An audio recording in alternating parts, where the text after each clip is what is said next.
और मन के यीशु मसीह कर अचरज नाम में आज कर कार्यक्रम में नमस्कार, स्वागत, धन्यवाद और जय मसीह की।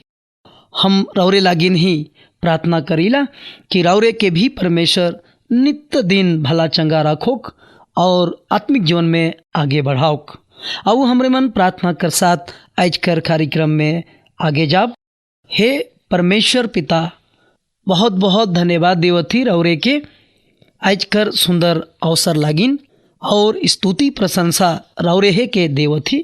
प्रभु रेडियो ठीना बैठल सोबे सोता मन के रौर हाथ में जीमा करथी। कोई भी आज रेडियो ठीना से बेगर आशीष पावल ना जाओक। चंगाई, शांति, सुकून, आनंद से भरू बचन कर भरपूरी के बुझे समझे लागिन रौरे सहायता करूँ। सब किस्म कर बीमारी, चिंता, फिक्र से छुटकारा देऊ। बचन के जाने के लागिन प्रभु एखने रौरे सहायता करूँ। ई प्रार्थना मसीह यीशु कर नाम से मांगथी। सुन के रौरे स्वर्गराज में ग्रहण कर लेऊ। आमीन।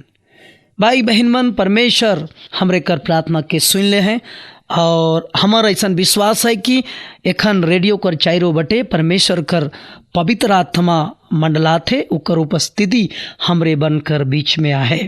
तो आज हमरे एक खास बात के विचार करब। अज्ञान ना रहू, मतलब अनजान ना रहू। आज कर संदेश में हमरे यह बात के जाने कर कोशिश करब। यहोवा कर वचन में हमरे मन पाविला कई जगन ऐसा लिखेला कि अनजान ना रह, अज्ञानी ना रह। पालक क्रंथी 10 अध्याय और उसकर पहला पद में लिखला है, हे भाई और बहन मन, मैं नहीं चाहोन कि तोहरे मन ई बात से अनजान रहा। रोमियो कर पत्री 11 अध्याय 25 पद कहेला, हे भाई बहन मन, कहीं ऐसा ना हो जाओ कि तोहरे मन अपने आप के बुद्धिमान समझ लेबा।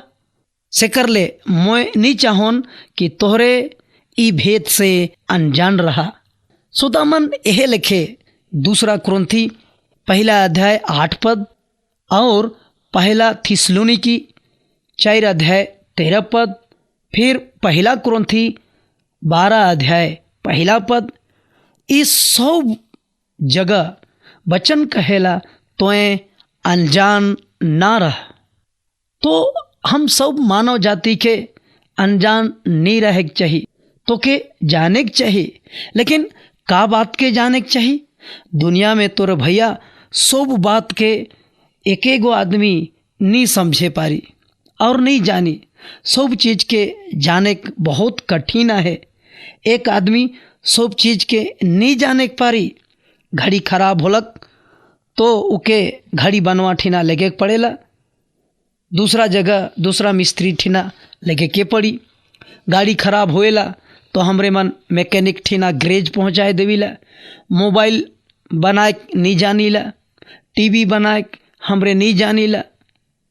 देखो, शरीर में कोई किस्म कर बीमारी हो गलक तो भी हमके डॉक्टर ठीना जाए पड़ेला। काहे कि हमरे के जिंदगी में का है हमरे नहीं जानीला। मोर कहे कर मतलब यह है कि हमरे मन बहुत चीज़ के नहीं जानीला, फिर भी जिंदा आया ही। सब ज्ञान नहीं होवल पाछे भी मानव जाति जियत हैं। एक आदमी दुनिया कर सब ज्ञान के प्राप्त नहीं कर सकेला, मुदा फिर भी जिंदा रह सकेला। वो अपन जीवन निर्वाह कर सकेला। मुदा एक ऐसा ज्ञान है जेके जानना जरूरी है। उके नहीं जानल से हमरे मन अपन जीवन के खत्म कर देवब। वो का है?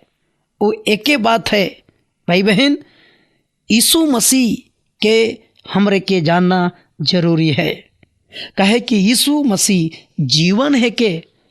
सोता मन बाइबिल में यूहन्ना रची सुसमाचार 10 अध्याय 10 पद में लिखल है, यीशु मसीह कहे ना, चोर किसी काम के लिए नहीं परंतु केवल चोरी करने और घात करने और नष्ट करने को आता है।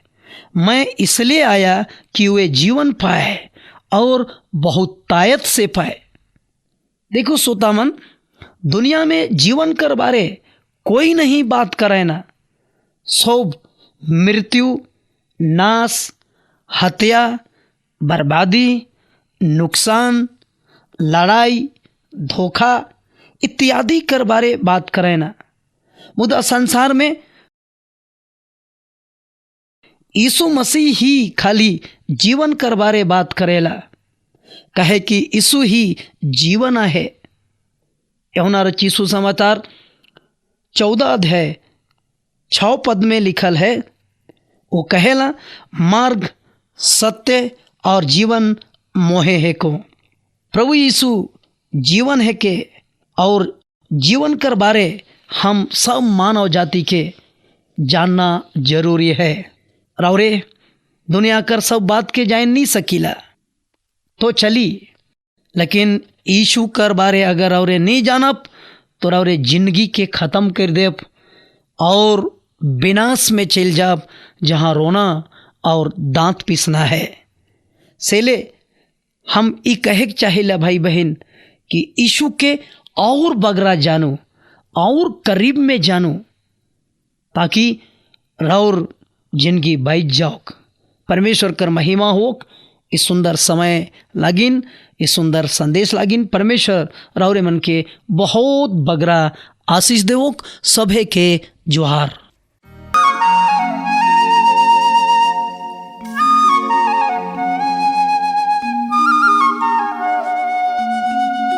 कला पे कुहा की रोजा रहना जिंदगी है दुए दीना।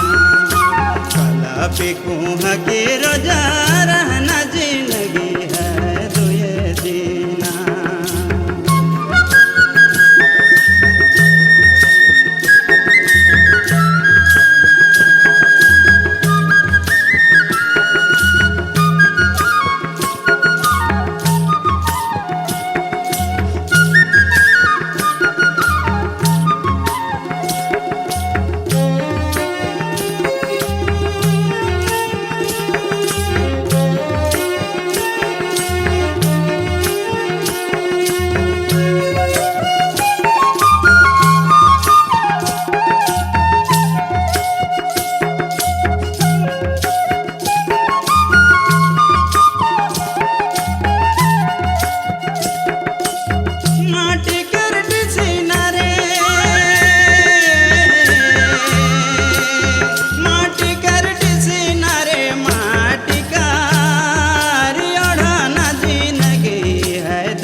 पाछे कोई नहीं अपना जिंदगी है दुए दीना।